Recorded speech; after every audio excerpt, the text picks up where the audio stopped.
Well, good morning. Good morning. Welcome to the morning show with Angel and Tina. We've got some fabulous guests with us today. Hey, Tina, how you doing? I am doing fabulous. I finally got some sleep last night. Remember yesterday I got like 4 hours of sleep or 3 hours of sleep, and I was so tired yesterday. I was like, ugh. Did you get some sleep? I Okay, did. I so finally got some sleep. Tina's awake with us. Dr. Christine, welcome. How you doing? Thank you. I'm great. Thank you. And where are you coming in from? Charlotte, North Carolina. Charlotte, North Oh, you Carolina. got to say it with the Southern accent. You got to say Charlotte, North Carolina. Mine is Southern as it gets. And I tell people, you will never forget me. This Southern accent's not going anywhere. Have you lived there all your life? I'm originally from West Virginia, but I've lived here since I was about 16. Okay. Yeah.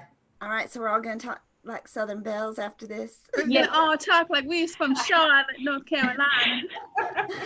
I don't know about you, I Jen. will. How are you doing today? I'm gonna do the accent too. It's funny because don't you notice when you start talking to somebody else, you start picking it up, and I'm like, oh, Very wow, quickly too, right? Yes, and that happens a lot when I'm talking to friends in the UK, and then I'm like, oh, I feel so refined, and then it wears off. But back to reality. I'm from Los Angeles, California. That is so my husband, and I look at him sometimes. I'm like, why are you speaking like that? I'm like, so yeah, I understand. So that. Jen, I'm originally from San Diego. So I moved from San Diego to Georgia like 25 years ago. So half my life I've lived in San Diego and half my life I lived in Georgia. So where does the Jersey accent that you throw out come from? That's from another family of people. Because she just brings it all. I say coffee. That's like all the corners. You're just missing the Northwest now. Well, my sister lives there. You got it covered. It's all covered. Right. I don't think the Northwest I don't think they have an accent, do they? Or maybe live in Seattle and phrases. I don't think so. No, I think so. Huh. It's just the you got the Cali girl accent, which I can totally do the Cali girl accent. I can see that. I don't talk like that. And then you got the Southern Belle accent, and then you got the Jersey girl. She's all there. She's all there. I got them. I got you all. I'm all three of them. I'm a 3 in 1. Okay. Right. So yeah, we'll have to see if we all end up with Dr. Christine's accent by the end of the day. We'll just have to have you just don't hold back on us, okay, Christine? Oh, damn it. Yeah. Say, well, Angel is not even from the South, and she says y'all. Yeah. All the time. And I'm like, listen, I've lived here for 25 years or so, and I still don't say that. Oh, buddy. I say it, y'all. Y'all, how y'all? Y'all. I say you guys. I always say you guys. You guys. My cousins in Pennsylvania, they say yuns. How yuns doing? Like what? Like yuns. Like it's like yuns. How yuns doing? Yeah. I've never heard that. No? It's a new thing. Yeah. They say yuns. How yuns doing? Yeah, y'all. How y'all doing? Y'all, I don't know. I didn't grow up in the South, but I did grow up listening to some pretty old school country music. My dad was a real cowboy, and we listened to like old school country music, like the twangy, like Johnny Cash type of country music. Oh yeah, Hank Williams. That's hardcore, twangy. Cash, right? Yeah, twangy, like twangy. And so, what do you listen to now? You still listen to country music? I know you're a country, but what, you still listen to the twangy one, or you listen to more of that? Not as twangy. It's not as twangy. Yeah, no, it's a little less twang. Are you more like a Carrie Underwood on the twang scale? It's a little less. I am that weird breed. I like disco music and country music. Yeah, she goes from dancing queen to that sounds like me. I mean, I'm in between that disco and that country. Now that hard rock, I can't do that. I don't do the hard rock. I'm more of an R&B. And then the other night, Jay and I don't know, we got this weird vibe.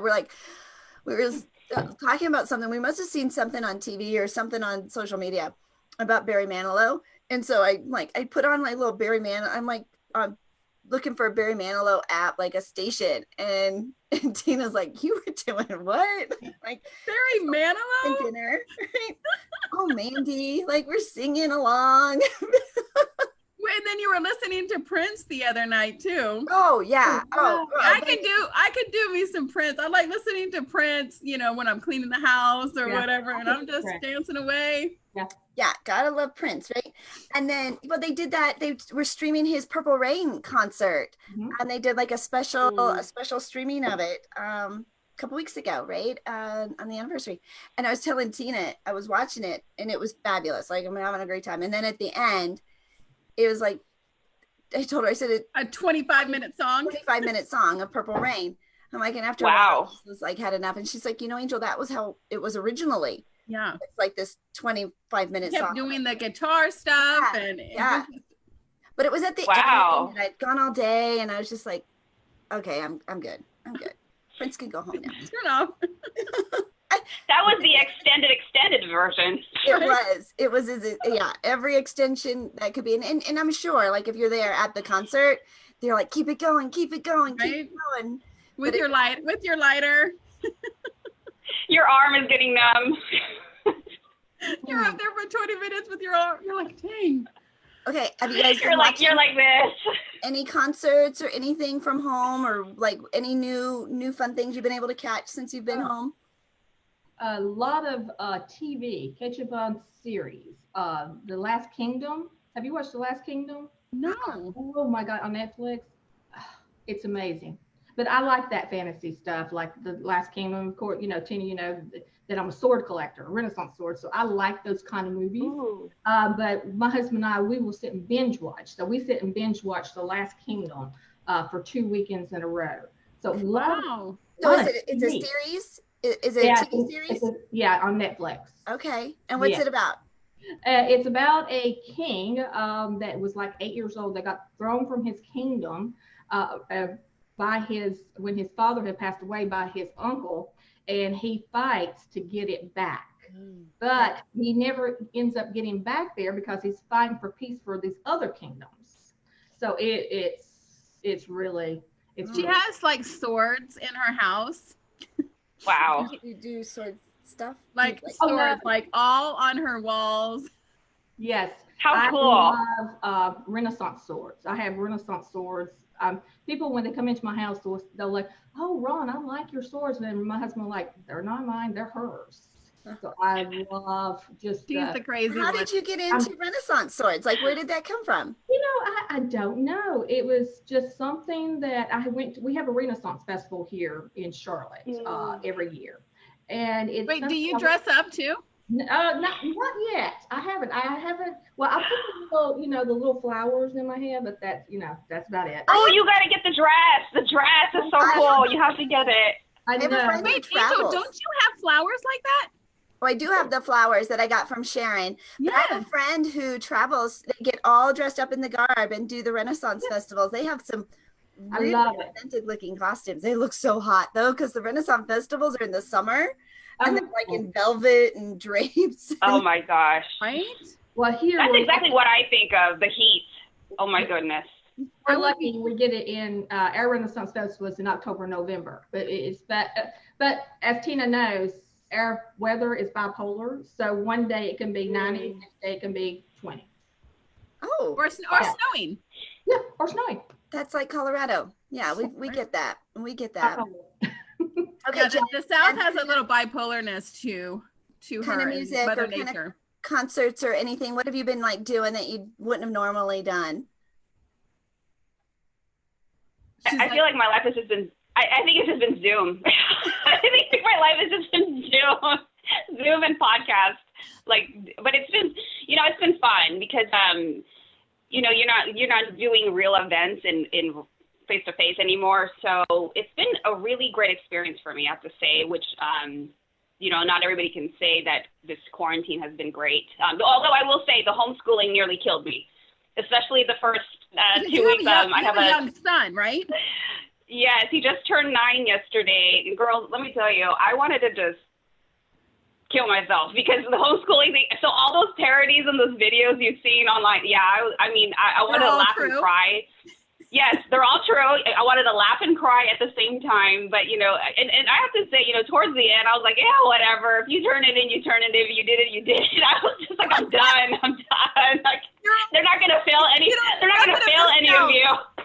That sounds like they're gonna let all of you go to the next grade. So, but it's been great because I've been able to connect with people out of the country.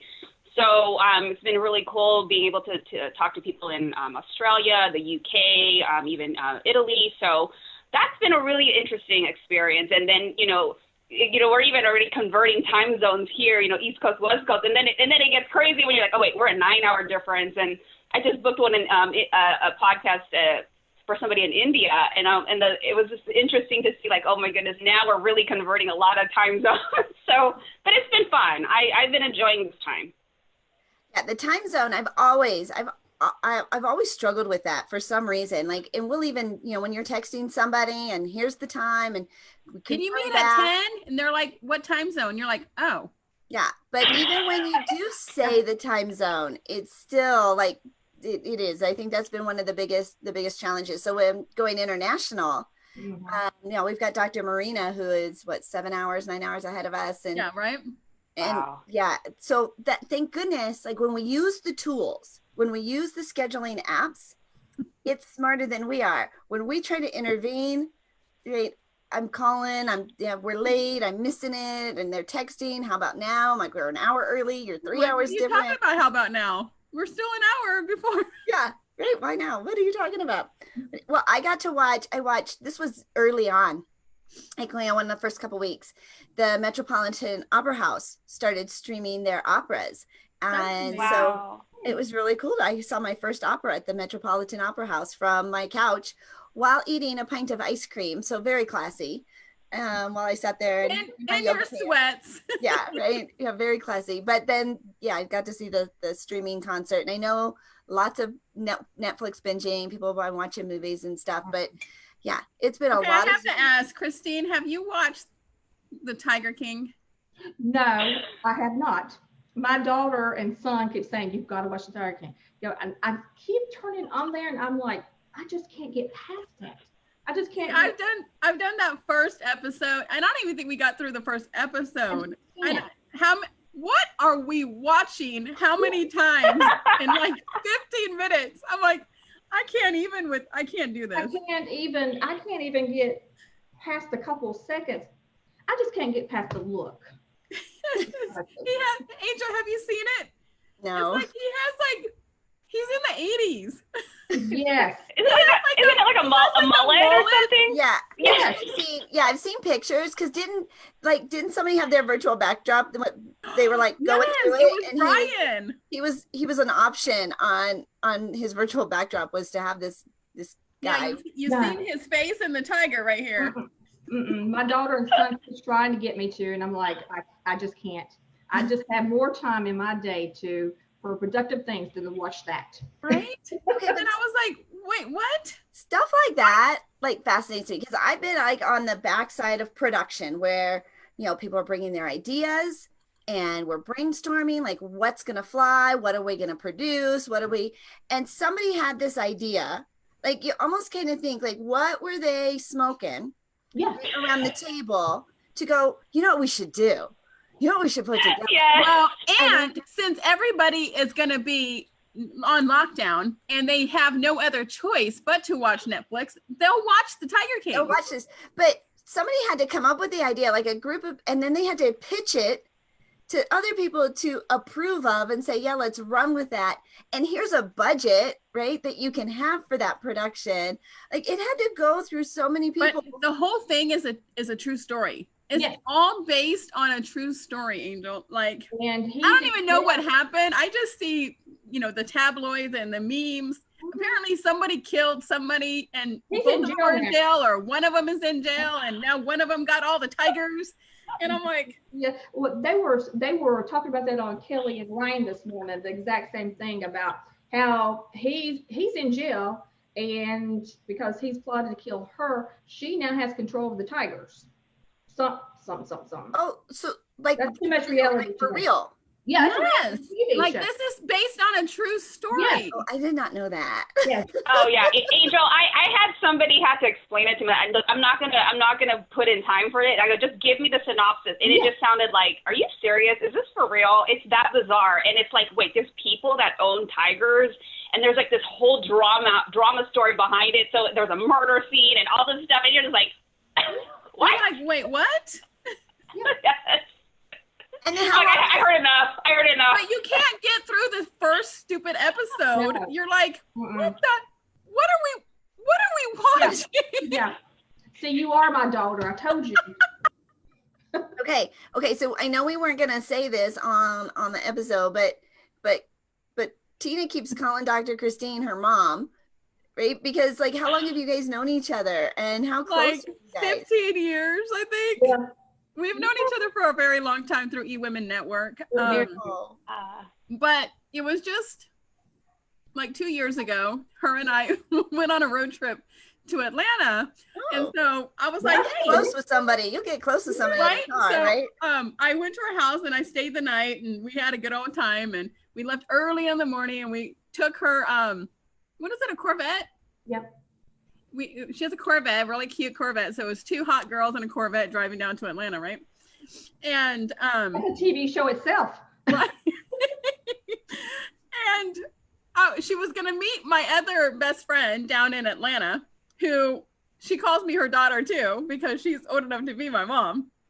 And so we were talking and she was like, when are you gonna come? I said, I feel like I'm getting like child support. Like, you know, my dad is dropping off my, I feel like I'm getting dropped off, you know, because they all meet and they go, oh, hey, hi. And they go, where's her stuff? And then she takes my luggage and puts it in her car. I said, I feel like I'm like the child here.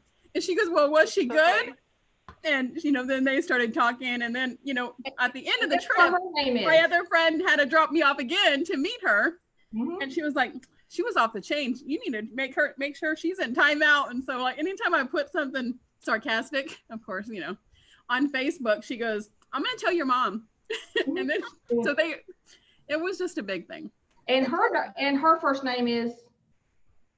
Both of them's name is Christine. So my bestie, my bestie in Atlanta, her name is Christine, and then her name is Christine. So and then my name is Tina. So it was just kind of funny. I think you had to be there because now that I say it all, I'm like, that don't sound right. No, I like the child support analogy, like the custody thing. I thought that was interesting. Yeah, they were like, yeah, our bags and put him into her bags, and she goes, okay, I'll see you on Monday. Too funny. And we met in like a parking lot too, so that was all. The drop-off zone. What's the drop-off zone? You have to like kiss her and push her out with her backpack. Yes, I did. Just like, take her. Be nice with others. I've had enough of her, you know. And then I went shopping, and she goes, I hope we can put all this stuff in the back of my car. Oh my goodness, you should see the stuff she came back with. You know, was it the Corvette that you picked her up in? Was it the Corvette? Yes. Yeah, no trunk space. No. There's no trunk. There's no back seat. No. We already had luggage in there, and then it was her birthday. It was around your birthday. It was my birthday, yeah, because I went down there for my birthday party. Did you like have to have it all on your lap? Well, I had a big birthday party too down there, so I had like 15 or 20 people come to my birthday party who brought me gifts because, of course, you know they know that my love language is gifts. So I'm like, and she goes, "How are we gonna put all that stuff in my car?"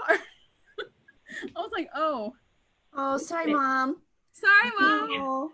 Didn't think about that. Kid. Oh. Okay, well, let's get to know our guests a little bit better. I'm going to introduce them. I'm going to introduce and read their bios. I'm going to start with you, Jen, first.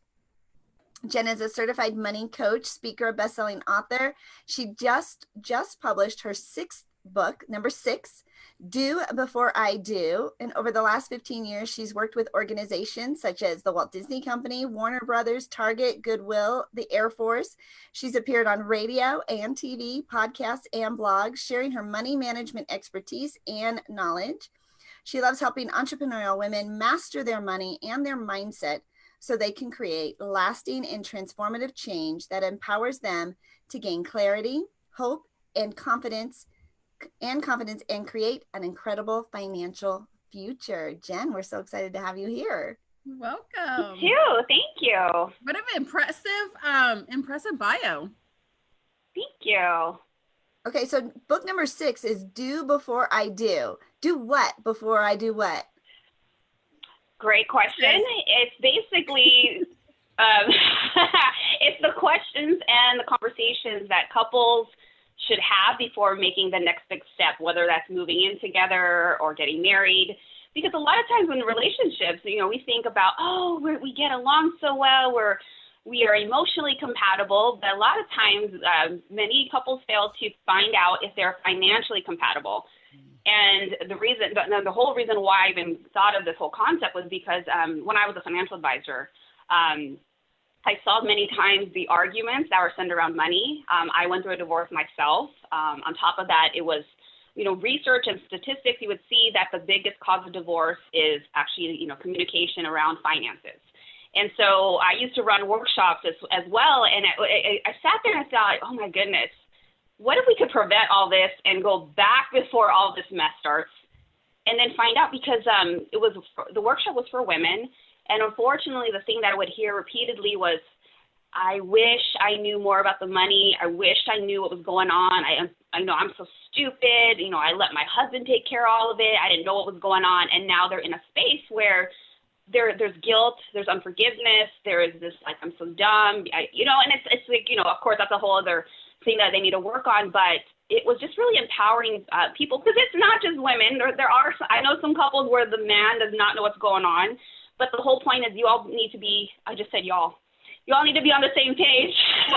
We got 18 minutes.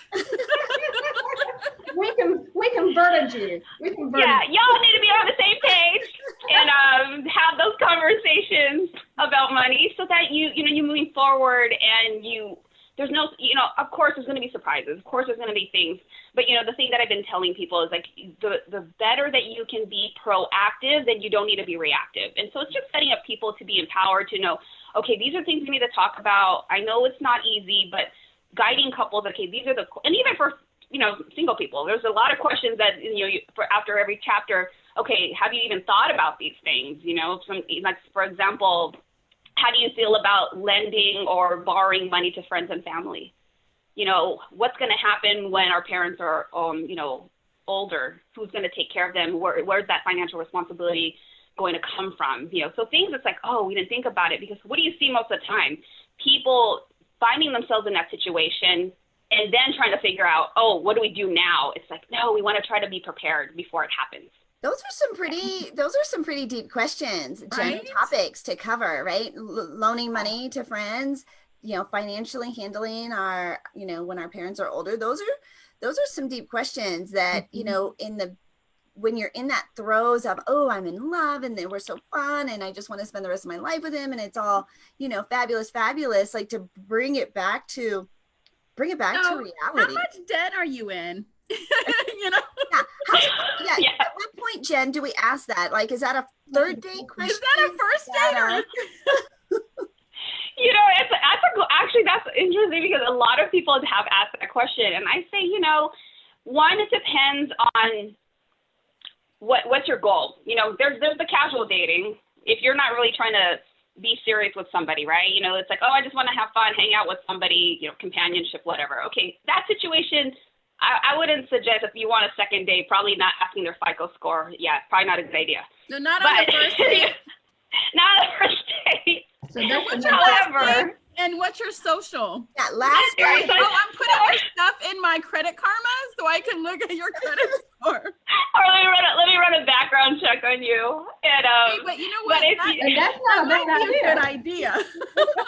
Because I have dated a few that I'm like, if I would have known. Yeah, I didn't know you were psychotic. Okay, good to know. Yeah, so, the other thing, too, is if you are in a situation where, there's people, I have friends that are, I'm looking to get married, and they know that they're dating with an intent and purpose.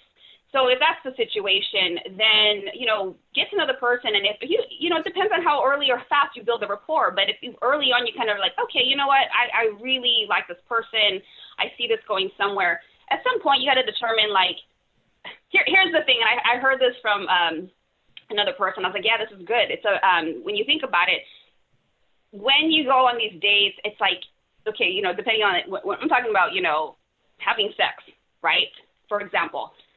Somebody will go to that level, and it's like you give your body, you give your soul, you give everything, and yet you don't even know what their financial background is. It's like you're willing and open to give that part of you, but you have no idea what's going on with their finances. Mm-hmm. And so it's kind of like an interesting gauge when I heard it phrased that way, and we're like, yeah, that makes sense. You're just being so willing and open to give yourself like that, but yet you have no idea what's going on with other parts of their life. So at some point you have to gauge, like, how serious are you going to be in this new relationship? At some point it does need to come up, like, this is my intent, I'm not just dating for fun or whatever.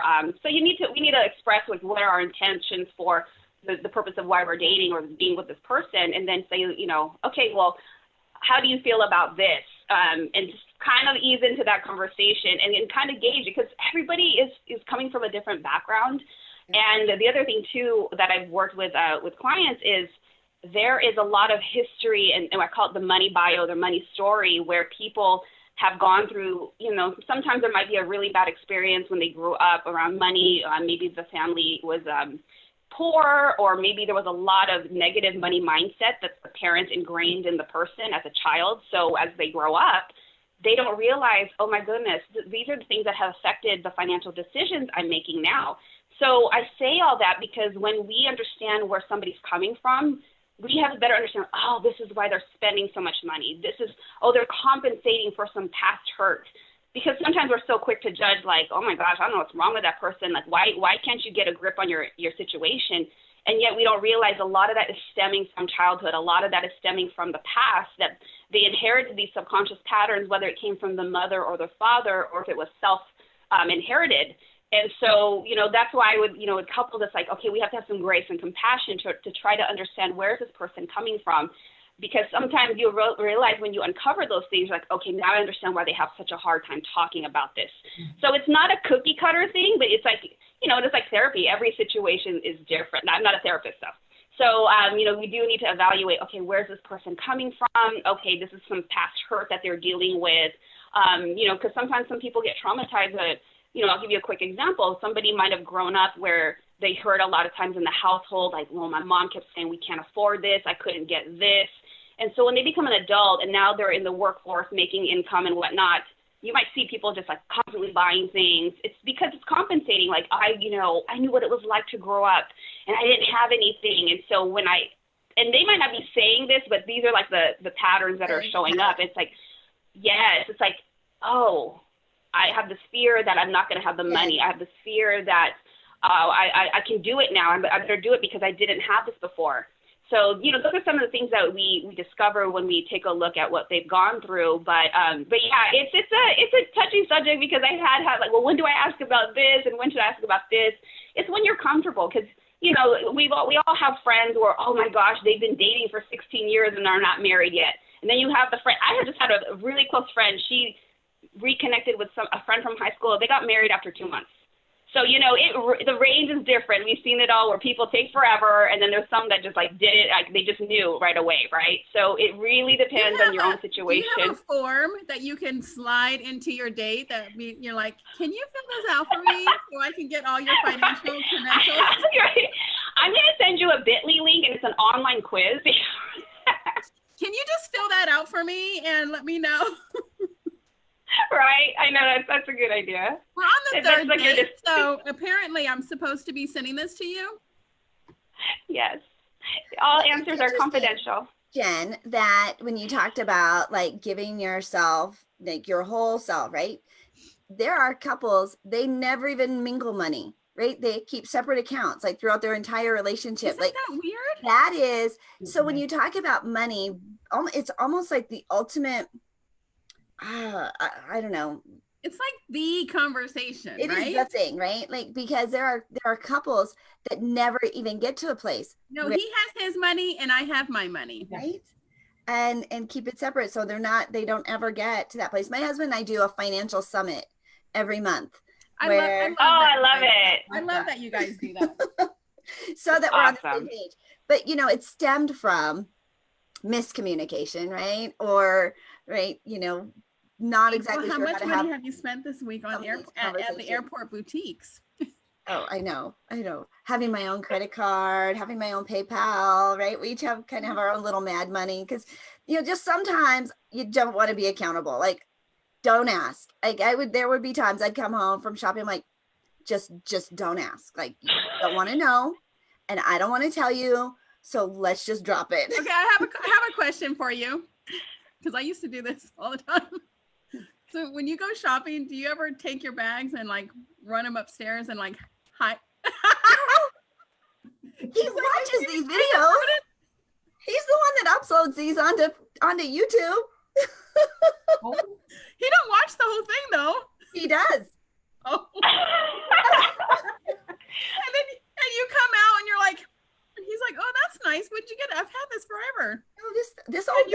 You pull the tags off. You don't. Nope. You don't pay attention to me at all. You don't pay attention to what I have in the closet.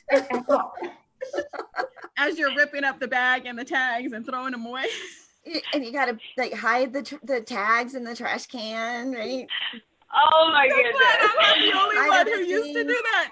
I don't have to do that no more. No, I don't have to do it very often.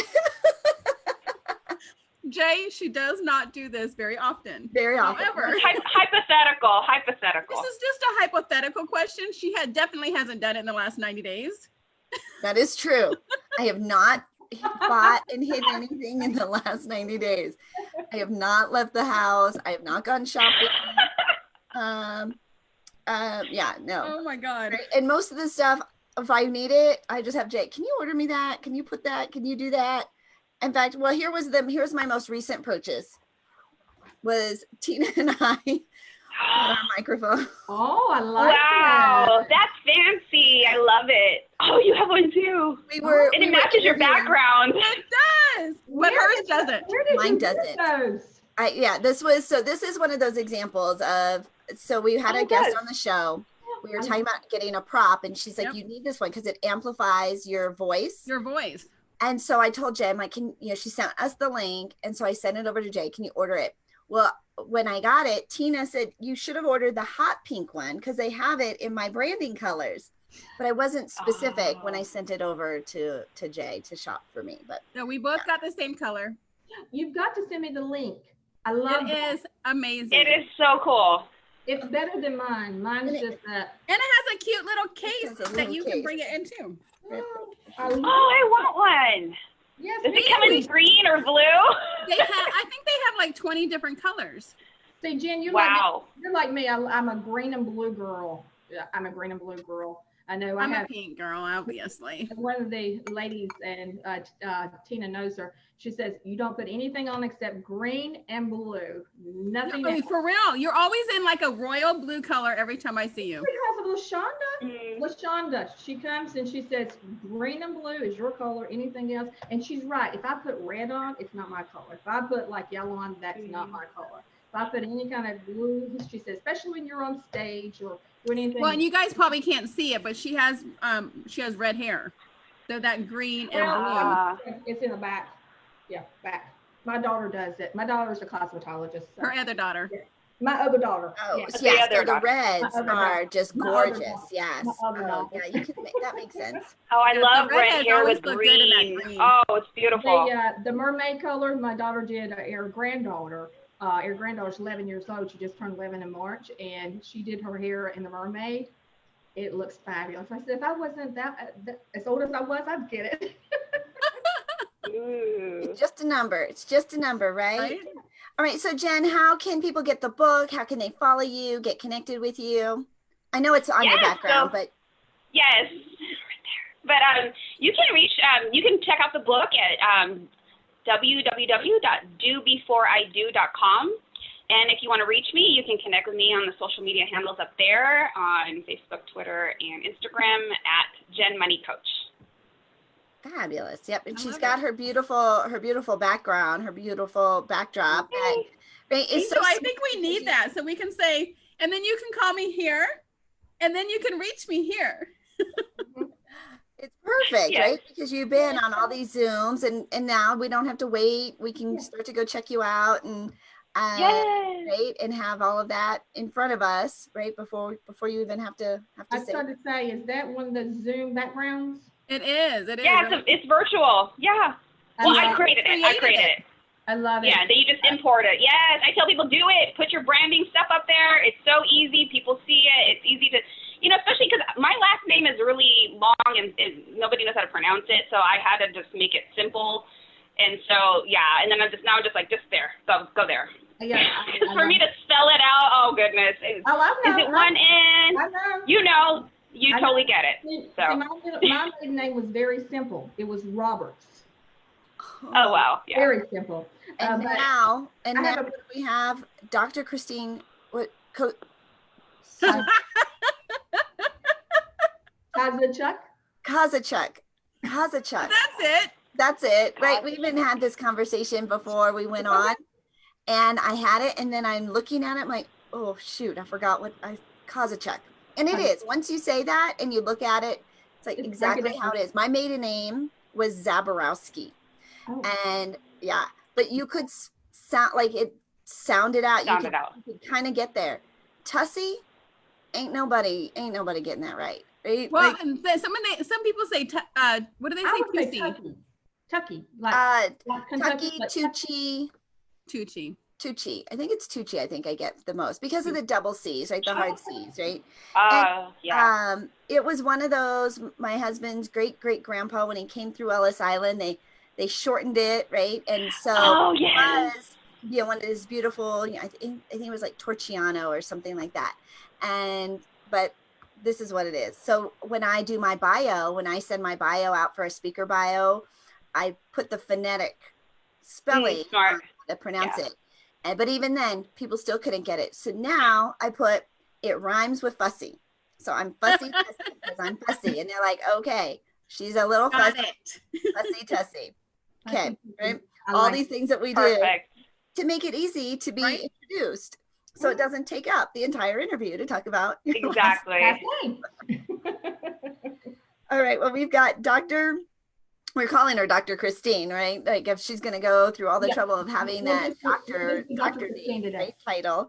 She is the CEO and founder of Every Girl Wins Institute. She's the women's life literacy expert. She's the women's life literacy. Ooh, what's life literacy? I want to know more about that. Tell me about that. I want to know more about that. Life literacy is more of life skills. Okay, and that's what the Every Girl Wins Institute is all about, is life literacy, of showing women around the world their limiting beliefs. What's going on in your life? Let's rewrite the definition of your life.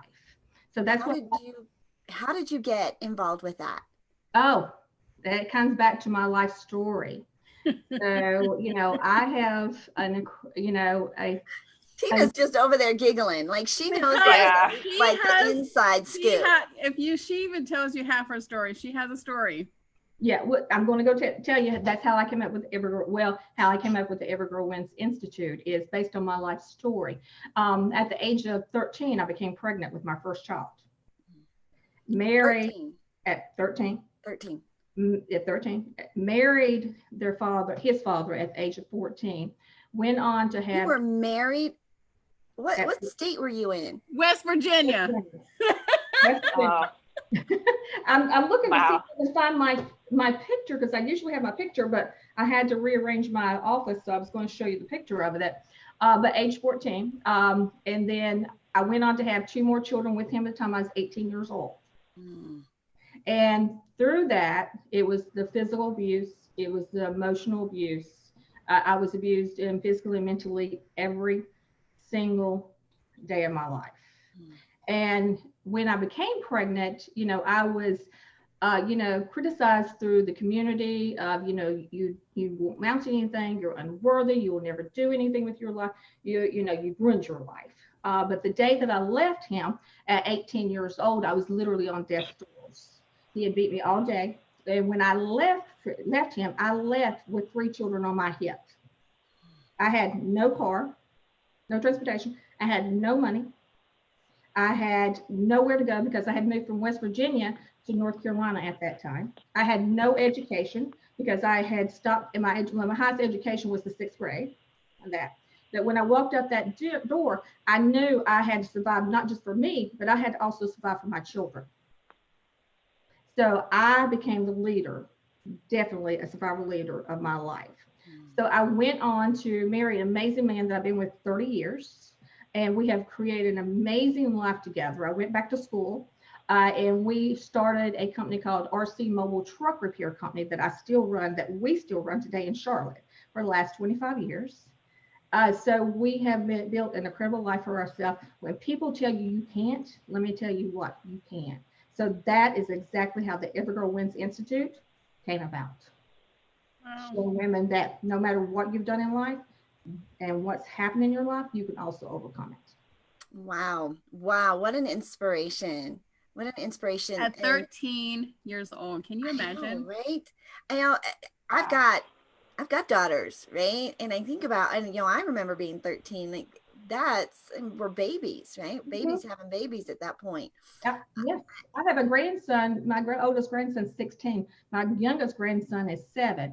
And my granddaughter is 11. And I can't even grasp it. I know it happened to me, but I can't even grasp the concept of when I look at my grandchildren or any child at that age. I mean, but you know what the sad part is?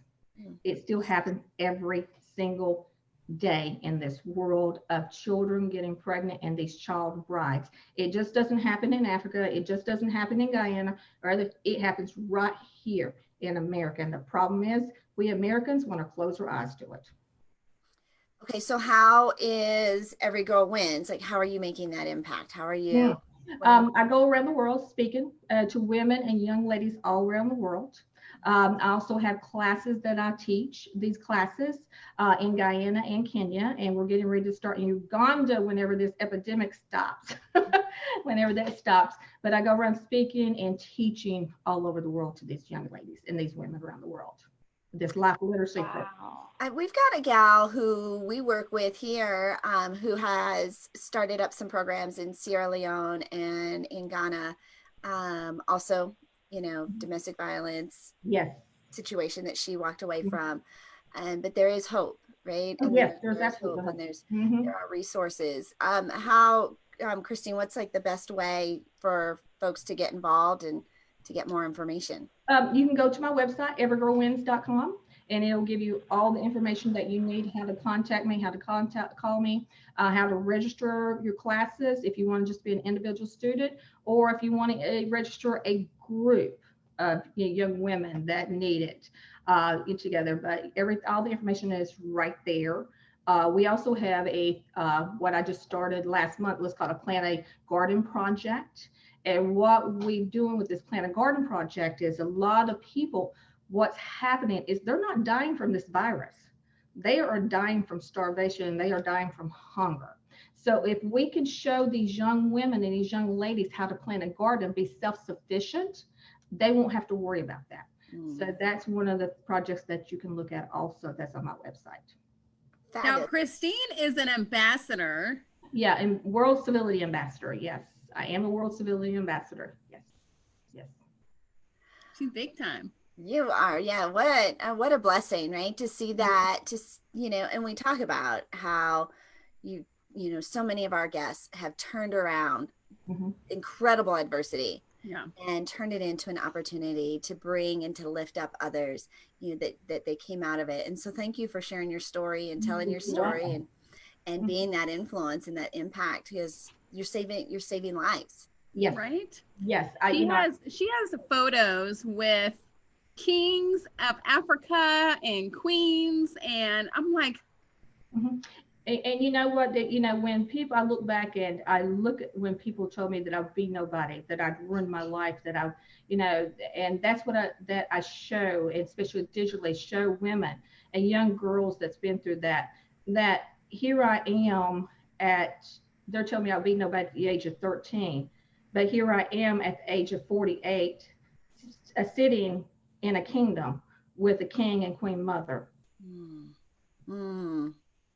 Look at you. Yeah. Look at you. Just, and a doctor now. So don't ever give up. Don't forget that doctor. Don't ever, ever, ever give up. Ever. Speaking of lifting people up, I got a nice little lift me up yesterday. I got this beautiful card in the mail. I got this beautiful card in the mail because my amazing PR and media coach, Angel Tuccy, helped me write this amazing PR press release the other day, or 2 weeks ago, and 176 channels picked it up, including all the major networks: Fox News, CNN, ABC, CBS. Which other ones? So I took a screenshot. She took a screenshot and she sent me a card. I love it. Through banner season. So then that way I always have it. And I got that and I was like, oh, look, that's me. Well, so of course, how fabulous, right? To get that type of exposure. And so we were scrolling through and I had it on my computer, and with banner season, you can personalize and send all these follow-up and these marketing campaigns, right? Because when you send something in the mail, you get a 100% open rate versus sending. I love that nothing is 100% open rate, but your physical mail, your physical gifts mail, that you get, right? 100% open rate. So Tina, you were my very first test of that. So I took a screenshot, and of course, then she's like, Angel, you can see you've got all your tabs open at the top. I said it. She has all her tabs open right there. This was my screenshot. I took exactly the screenshot. You could have edited it and brought the picture down, but I'm never gonna. I mean, that's my wow factor, right? I've been featured on. I was on. So now I'm gonna have that on my desk at all times. So thank you for my pick me up card yesterday. Well, you're so welcome. So I'm learning. I'm still learning, right? How to navigate technology and leverage all that. But Tina had sent me the mug when we first did our morning show. She took the picture, the graphic, and was able to put it on a mug. And so here is this great way that we can add value and connect and build relationships. Ourselves. And now there's several people out there with our mugs, drinking out of our mugs right now. They got our mug in their mug, right? It's our mug on their mug, and it's like a mug thing. I love it. I'm so glad you got the card, Tina. Congratulations. I'm super proud and excited for what you're doing. You've just elevated so much, right? And again, but lifting up, you've got a story too. Everybody does. I was chatting with somebody the other day about her story. Everybody has a story. Yes. Right? We all do, and we've all been through some stuff. Right? Who hasn't? Some levels different. I mean, it's all different, but everybody is carrying some kind of history that they are embarrassed about, ashamed of, afraid of, holding on to, right? That isn't letting us go forward.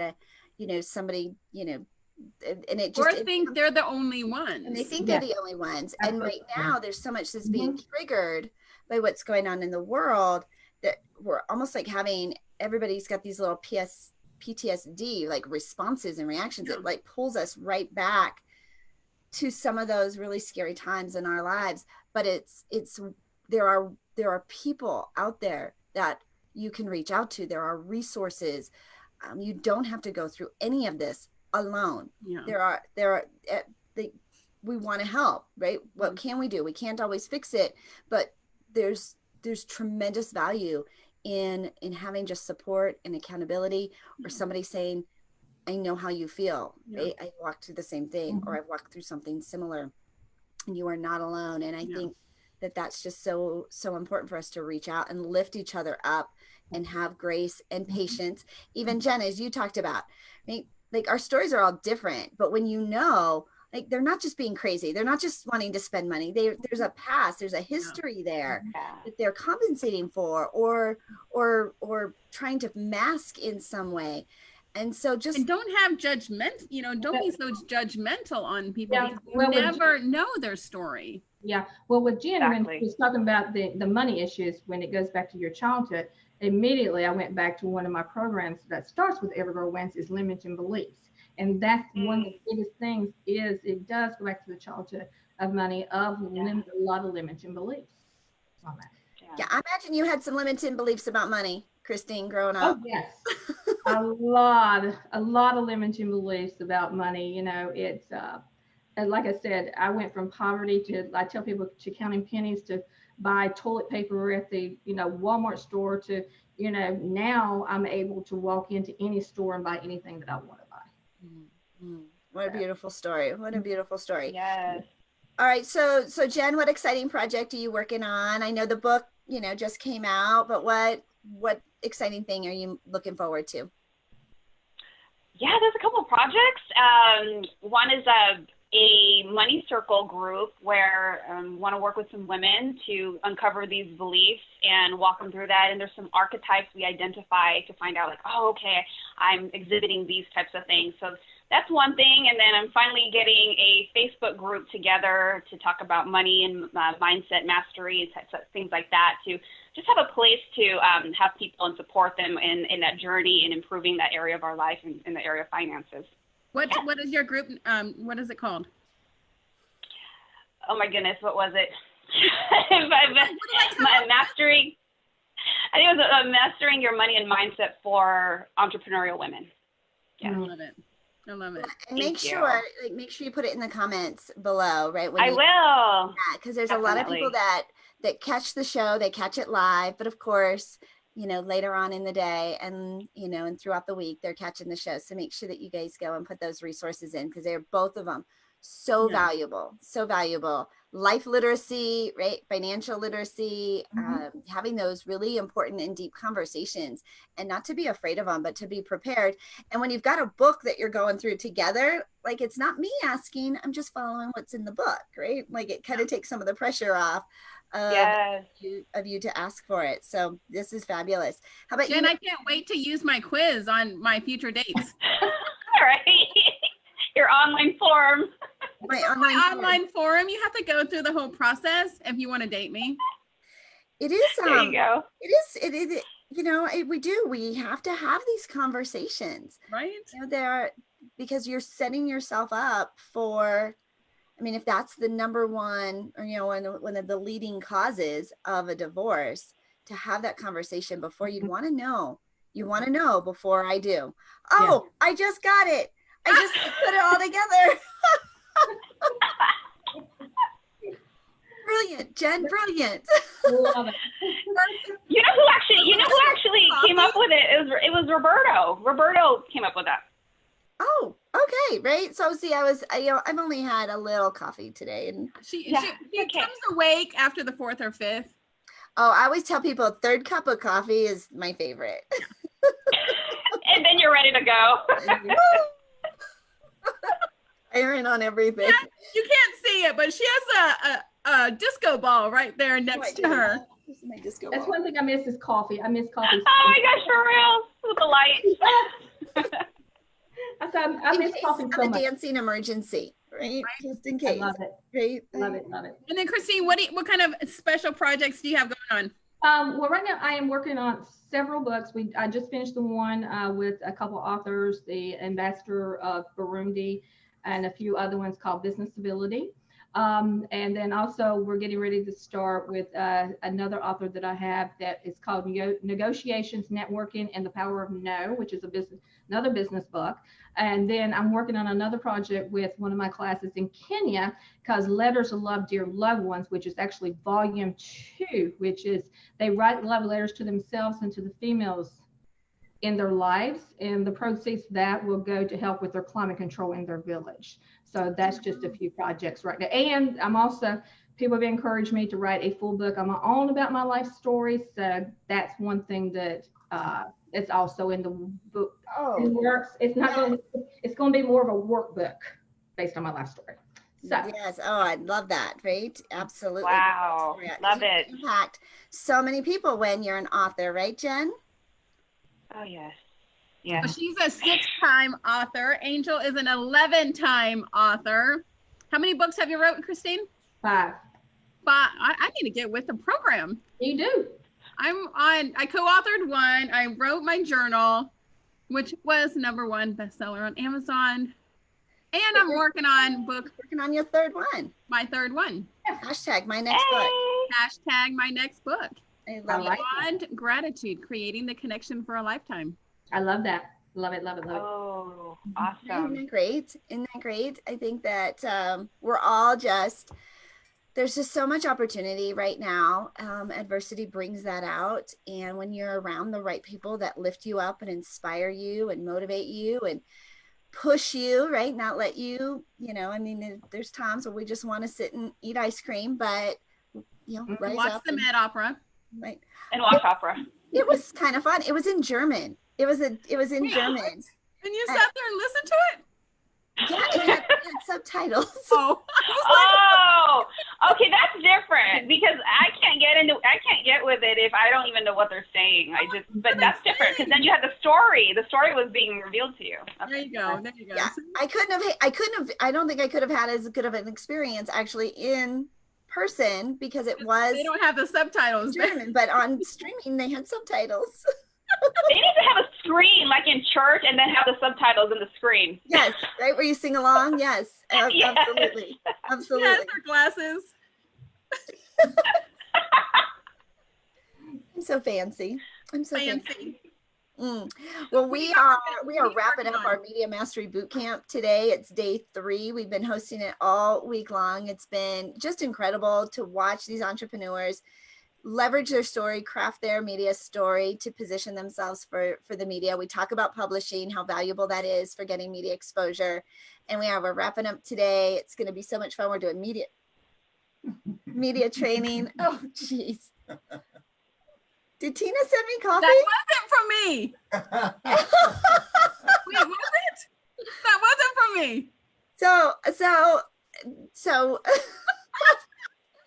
we've been doing this 3-day mastermind, this virtual mastermind for the last 3 days. And every day Tina has sent me, like the day 1, she sent me my favorite coffee drink because I've not been going out. I haven't had it. She had it delivered to my door during the mastermind or during the boot camp, which was so incredible. And then yesterday she had dinner was delivered to me. So right at the end of the boot camp, dinner was waiting for me. It was just you. And so now today, Jay just hands me a cup of coffee. I assume it's from Tina. Who is it from? Apparently it's from Jay.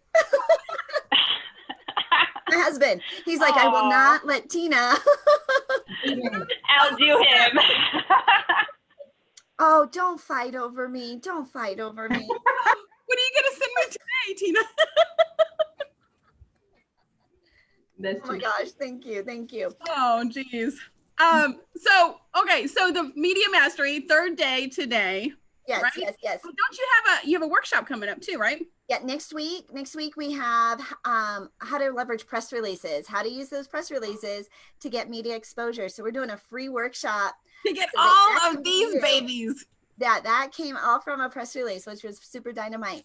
So that's next week, June 11th. We're doing that. We're also kicking off a new system of automating your press releases, of putting out a press release every single month so that you can have that Google food, that SEO exposure, leverage the power of media, get your story out into the world. So it's press release a month, and we just kicked that off last week. And it's because people are saying, I put it off. I've done all these things. I've got all these activities, but I'm not leveraging PR. I'm not creating publicity for it. So we are now going to automate PR a month for our clients, which is pretty fun. Nobody else is doing it. I love it. I love it. Yes. Well, I have a webinar that I am teaching every Friday. So tomorrow at 1:00, turning your connections into cash flow. So I teach you how to turn the connections that you already have into more cash flow, and how to build relationships, because I'm Tina Torres and I'm the client retention expert and the gratitude specialist, teaching you how to create clients for a lifetime, to turn those clients into raving fans and increase your cash flow, all without adding a single new client. You are the After expert you get at it. all the press release and everything that you need to retain those current clients and build those relationships. The power of a referral is amazing. So, if you guys understood the power of a referral, you guys would treat your customers so much better, right? Very powerful, very powerful. We are Angel and Tina on the Angel and Tina Morning Show. Oh, I forgot to give my opt-in. So if you text the word connection to 26786, you get a free 7 ways to increase your cash flow right now. So text the word connection to 26786. Thank you guys for joining Angel and Tina on the Angel and Tina Morning Show. Thank you guys for being here and waking up early and enjoying coffee with us and helping us have a bright start to everybody's morning. And today, is today Friday? No, today's Thursday. So we'll see you guys tomorrow. And you guys have a good day.